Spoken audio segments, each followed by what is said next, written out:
The finale of House of the Dragon Season 2 has recently aired, and yeah, you did hear that right. It was the finale you watched, not Episode 8 of a 10-episode season, or a 70-minute trailer for Season 3.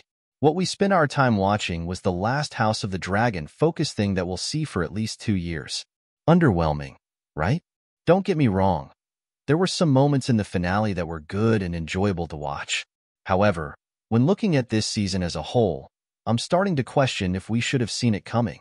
In this video, I'm going to be looking at where I think the show went wrong, how it could have been improved, and determining overall whether or not Season 2 was actually that strong. So let's get into it. Here is why the House of the Dragon Season 2 finale didn't land or even arrive. Just to let you know, this video will contain spoilers. Where was the battle? One thing that the Game of Thrones universe usually gives us, and something that many of us look forward to, is the battles that we see occurring. Granted, within this season, we got to see the Battle of Rook's Rest, which was amazing.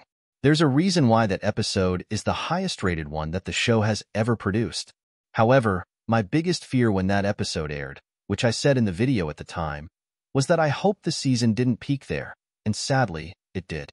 Halfway through the season, within Game of Thrones, the likes of the Battle of the Bastards, the Battle Beyond the Wall, Hardhome, and the Battle of King's Landing are moments that really stand out and give the season some kind of identity.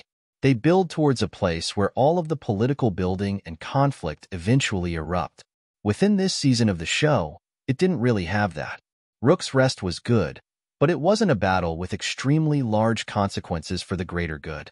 It turned the tides and allowed Aegon to take control and rise. Obviously, Rhaenyra died as well, but that was pretty much it. This season felt like it was all about the preparations for war and the Battle of the Gullet, which we were teased with right at the end. However, with us not getting it, I just think it was a real shame. Knowing that we have to wait at least 2 years until it returns to our screens, it would have been good if there was some kind of reward in terms of a visually spectacular battle, something which we know the show can produce, and it would have ultimately allowed the season to go out in an explosive way. I actually missed the conflict in this season because, even though in Season 1 there weren't a ton of battles, there was conflict that would occur. Whether that be Daemon against the Crab Feeder, Rhaenys coming out of the dragon pit in the finale, Ser Harwin being hunted by Vhagar, and Vaemond being killed too, it just felt like what usually makes up the identity of the show was lacking slightly. It felt most prominent in the finale when what we would usually expect to see just didn't occur. The lack of true development. Now, I understand that politics have a large role to play in warfare. It's arguably the most important thing because without it, then what is one fighting for, and how does peace become accomplished? However, this season, when looking back at it, just kind of felt like there wasn't actually that much true development made, especially when you look at the scale of what happened in Season 1 of the show. When looking at Season 2, it really does feel like armies were strengthened, dragons were acquired, and the naval fleet was being prepared. That, and obviously, Alicent's betrayal as well. There's something about shows this year where it almost feels like they're losing some of their identity as a sacrifice in order to set up the following season. It happened in The Boys Season 4, but they managed to recover it in the final few episodes. It definitely happened in The Bear Season 3 because that was just a shell of what the previous season was.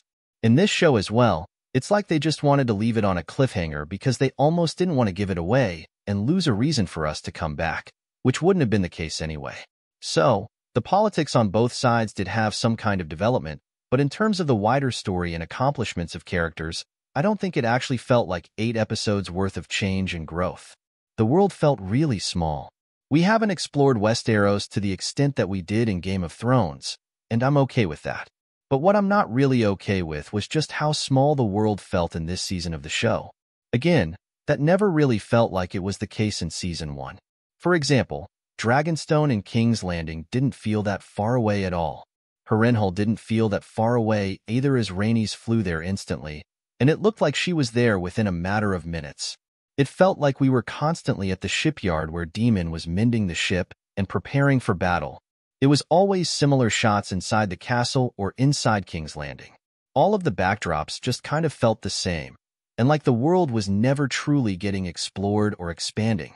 I understand that there has to be some kind of consistency because it's obviously the same place, but I feel the universe has never felt this small before. When Aemond was visiting the Triarchy, It actually felt quite nice because it showed that the world was a little bit different from everything we'd seen, and we saw a slightly different environment. I think this issue probably won't be apparent in the next season, as there are going to be many battles occurring at many different locations. So maybe, again, just because of the nature of the way the narrative was structured in this season, it meant that there was less room for exploration. Even when exploration was happening, for example with Rainey's, Blackwood, or Kristen Cole, it just kind of felt like empty fields and no actual destinations. Was Demon ready to see a Song of Ice and Fire? This is one of the biggest things in the finale that got me. Demon was having visions throughout the entirety of the season, as he was confused over whether or not he should betray Rhaenyra and look to stake a claim for the Iron Throne himself, as it had always been something that he desired. The meaning of these visions was never explicitly explained, but Alicent seemed to be the person that was almost feeding them to him to make him question if it was the very thing that he actually wanted. Demon seeing a Song of Ice and Fire, his death, and essentially what occurred in Game of Thrones felt a bit too abrupt for me.